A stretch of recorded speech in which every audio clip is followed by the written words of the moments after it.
तिवारी साहब, हमको तो कोई हाथ लगाने तैयार नहीं है ना। ऐसा लगता है कि इसको हाथ लगाओ तो 550 केवी का शॉट लग जाएगा। हम करेंगे, मेहनत करेंगे, कोशिश करेंगे, हमारा काम कोशिश करना है, लड़ना हमारा काम है, देखेंगे आगे क्या होता है। गठबंधन की कोशिश। अरे भाई, इलेक्शन जीतने के लिए जो भी डेमोक्रेटिक उसूल है उसको अपनाएंगे।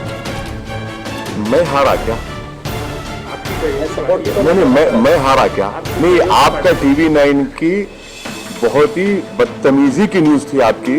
TV9 को अगर चमचागिरी करना है रूलिंग पार्टी की तो चमचागिरी करो, मगर हर बार हमारे कंधे पे रख के अपनी मुनाफिकत दिखाने के लिए मत करो। TV9 को जिम्मेदारी से न्यूज डालना चाहिए। किसी का गुस्सा आप मेरे पे क्यों निकाल रहे भाई? हारे आप, जीते आप, मैं आप क्या करें? अरे मेरे से क्या ताल्लुक भाई? मैं ओवैसी बिहार में चले गए, आपको क्या मालूम मैं क्या नहीं करा? तो ये जो है ना, ये बस तलवे चाटने की जो पॉलिसी है वो मत करो प्लीज। सवाल करो, बोल तो मेरा ताल्लुक भी नहीं उससे, मेरे को मालूम तक भी नहीं।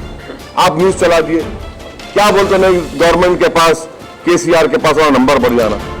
ऐसा नंबर बढ़ाना है तो करो। हम हमारा ही खंदा मिला ना आपको, मजबूत खंदा है, कमजोर खंदे पे तो करोड़ों गिर जाते आप, no problem. Sir, Adhir Ranjan Chaudhary कहते हैं कि आपको यूज करके बीजेपी हमारे बंगाल को आ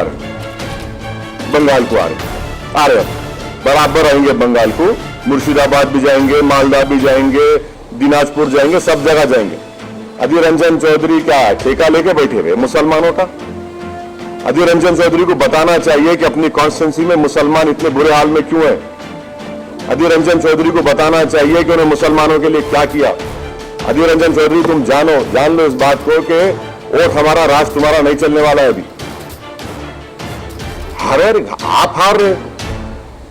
कल तक जब पूरे एग्जिट पोल्स आ रहे थे तो मिठाइयां खा रहे थे आप, फूल बांट रहे थे, आसमान तोड़ रहे थे, पटाखे फोड़ रहे थे, वो आ गए। अरे 70 सीट दी है ना, क्या किया आपने वो तो बता दो। क्या क्या मैंने मैं आपको एक वाकया शेयर कर रहा हूं। जब ये आखिरी दिन का कैंपेन खत्म हुआ 5 तारीख को, तो मेरी मीटिंग थी कोचादामन में। मैं कोचादामन से मीटिंग खत्म करके जा रहा था, तो इस हमारी विक्ट्री में बता रहा हूं आपको, बहुत बड़ा रोल महिलाओं का रहा। मैं अपनी लाइफ में इतनी पब्लिक मीटिंग्स किया हूं, मगर एक पब्लिक मीटिंग में इतनी बड़ी तादाद में महिला आते थे कि गैर मामूली, और यकीनन मैं कह रहा हूं कि उनका बहुत बड़ा रोल रहा। जब मैं लास्ट मीटिंग करके जा रहा था तो मेरे को उन महिलाओं ने रोका कि सेल्फी लेना है।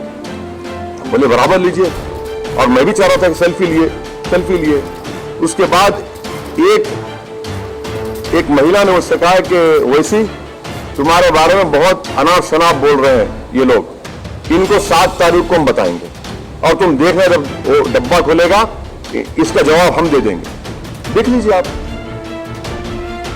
बागडोरा एयरपोर्ट पर मैं गया, मेरे को रोककर वहां पे महिलाओं ने कहा कि हम दिल्ली जा रहे हैं मगर वापिस आएंगे, बड़ा अनाप शनाप तुम्हारे बारे में कहा है। आप बोलते जाइए, मेरे को फर्क पड़ने वाला नहीं है, मैं रुकने वाला नहीं हूं। मैं पहले भी कह चुका हूं कि आप जितना बोल सकते बोलिए, मैं आपका जवाब नहीं दूंगा, जनता जवाब देगी, कुदरत जवाब देगी। मेरी मौत मेरे को रोक सकती है। ये क्या बात है? आप जो बने कोई बात है, बूढ़े जा रहे हैं, जो मुंह में आया बोलते हैं, इसको रोकना चाहिए ना। मध्य प्रदेश में तो मैं नहीं लड़ा, मैं क्या उड़ के गया था मध्य प्रदेश को। गुजरात में नहीं लड़ा। कैसे हार गए भाई? कर्नाटका हार गए। कितना बोले आप, बोलिए, मुझे फर्क नहीं पड़ता। नहीं भाई, आपने आरजेडी की सीटें सुनिए, देखिए, आप अगर कोई ये समझ रहा है कि भारत में सीमांचल का वोटर किसी का गुलाम है या नौकर है, तो हम उसके जहन के जालों को साफ कर दिए। अभी वोटर सुप्रीम है, वोटर किसी का होस्टेज नहीं है। जो किसी को पसंद करेगा उसको वोट देगा। अगर कोई ये कहता है कि तुम क्यों लड़े, अरे मैं लड़ूंगा भाई, बंगाल लड़ूंगा, यूपी लड़ूंगा, भारत का हर इलेक्शन लड़ूंगा। मुझे क्या पूछना पड़ेगा किसी से मैं लड़ूं या ना लड़ूं? बीजेपी की मैं इसलिए लड़ूंगा क्योंकि मुझे डेमोक्रेसी में भरोसा है। मैं इसलिए लड़ता हूं ताकि वो जो वॉइसलेस लोग हैं जिनको डराकर कुचलकर उनका काम नहीं किया जाता, उनकी आवाज बनके उनकी लीडरशिप को पैदा किया जाए।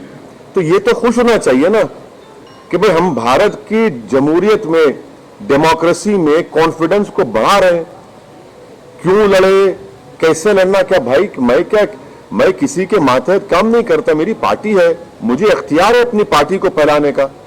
5 साल पहले हम 6 सीट पर लड़े थे, एक में भी कामयाबी नहीं मिली। तब किसका नुकसान हुआ, किसका फायदा हुआ? झारखंड में लड़ा, 1 सीट नहीं जीत पाया, किसका नुकसान, किसका फायदा हुआ? महाराष्ट्र हम लड़े, आप ही जाकर बैठ गए शिवसेना के गोद में, हम तो नहीं बैठे ना। तो ये जो अपने आप को ये समझते हैं कि बस हम ही जिंदा रखें सेकुलरिज्म को, हम उनसे कहना चाह रहे हैं कि भाई साहब बस करिए, आप नहीं जिंदा रखें सेकुलरिज्म को। आप खाली टीवी स्टूडियो में बैठकर ज्ञान देते हैं, जमीन पर आप नहीं जाते। आप इनका सिर्फ एक आर्टिकल लिख दो अखबार में, टीवी पर जाकर ज्ञान दे दो और ओवैसी को गाली दे दो। 2 गाली आप, मुझे कोई फर्क नहीं पड़ता उससे। ये तो आप कांग्रेस के बारे में बोल रहे नहीं, हैं। मैं सबके बारे में कह रहा हूं। RJD के बारे में। मैं उन तमाम लोगों के बारे में कह रहा हूं जो ये समझते हैं कि MIM पार्टी को इलेक्शन नहीं लड़ना चाहिए। मैं उन सबको जवाब दे रहा हूं। सर, बहुजन समाज पार्टी और उपेंद्र कुशवाहा के साथ मिलकर आप चुनाव लड़े। दलित वोट और ये कुशवाहा वोट या पिछड़ा वर्ग का वोट, इसने आपकी जीत में कितना अहम रोल अदा किया? एक नंबर 1 सुनिए, पहले नंबर 1 के सवाल, आपके सवाल मैं तो शुक्रिया अदा किया ना। मैं तो जनाब कुशवाहा साहब का, बहन मायावती का, जनाब राजभर साहब का, देवेंद्र यादव साहब का शुक्रिया अदा किया। बिहार की जनता के साथ मैं तो शुक्रिया अदा किया उनको। हम तो सब साथ मिलकर लड़े, यकीनन उनको भी क्रेडिट जाता है। लेकिन आपका वोट उधर ट्रांसफर नहीं हुआ, बहुजन समाज पार्टी सिर्फ एक ही सीट पर रही और उपेंद्र कुशवाहा। देखिए इलेक्शन है, हम तो अपनी तरफ से पूरी मेहनत किए, जुस्तजू किए, बल्कि बहुजन समाज पार्टी के कई ऐसे कैंडिडेट थे जो हमको कह रहे थे कि सर आप और मुखामत पर आइए। हम नहीं जा सके क्योंकि वो शेड्यूल इतना टाइट था, मगर हम तो कोशिश किए, इखलास के साथ कोशिश की, पूरी नेक नियति के साथ हम कोशिश की। 2022 वो वोट ट्रांसफर नहीं हुआ उत्तर प्रदेश में। हाँ बिल्कुल, 2022 में उत्तर प्रदेश में MIM दोबारा चुनाव लड़ेगी। सुनिए, दोबारा चुनाव लड़ेगी। पहले जो कमजोरियां थी हमने थोड़ा उसको दूर किया है, बड़ी ताकत के साथ लड़ेगी। किसके साथ जाएंगे नहीं जाएंगे वो वक्त ही बताएगा, मगर हम तो लड़ेंगे। बंगाल सर, बंगाल। हाँ, बंगाल भी क्यों? अरे भाई हर जगह लड़ना चाहिए। एक पॉलिटिकल पार्टी, हम के NGO है कि सेमिनार करा के पेपर प्रेजेंट कर दें? पॉलिटिकल पार्टी है, लड़ेंगे, क्यों नहीं लड़ेंगे? लड़ना चाहिए भाई। भारत की जमहूरियत को मजबूत करना है और भारत की जमहूरियत में जो सेक्शन की आवाज नहीं है उस आवाज को पहुंचाना जरूरी है। तो उसमें क्या बुरी बात है? लड़ना चाहिए।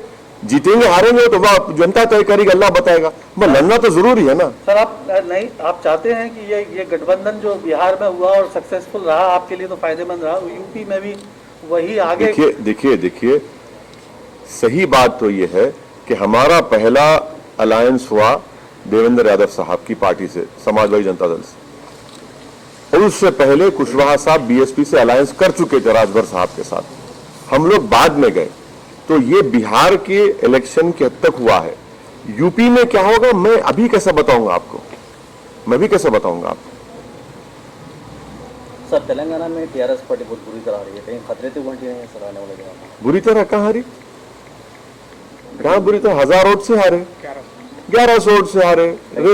रेजर थिन था वो, कोई बात नहीं। बीजेपी तो दस्तक नहीं दे रही है सर आपके इलाके में, बीजेपी तो दस्तक नहीं दे रही अब।